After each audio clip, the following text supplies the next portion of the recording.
Mahilig ka rin ba sa panghimagas pero gusto mo yung mabilis lang para kain na agad at hindi ka na mapapagod? Higit sa lahat, hindi mabubutas ang bulsa mo? Ilista mo na to at subukan agad.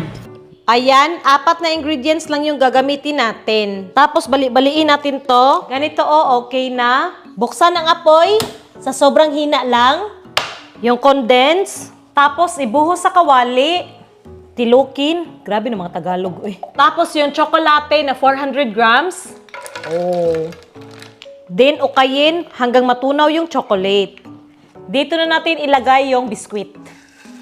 Kahit anong brand, kahit anong biskwit pwede ha. Tapos haluin natin to ng dahan-dahan. Charot! Lagyan natin ng plastic. At ito na medyo malamig na, ilipat na natin sa container. Itaktak lang.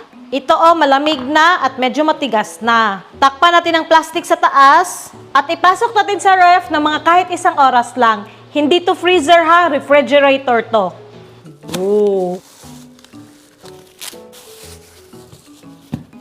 Wow!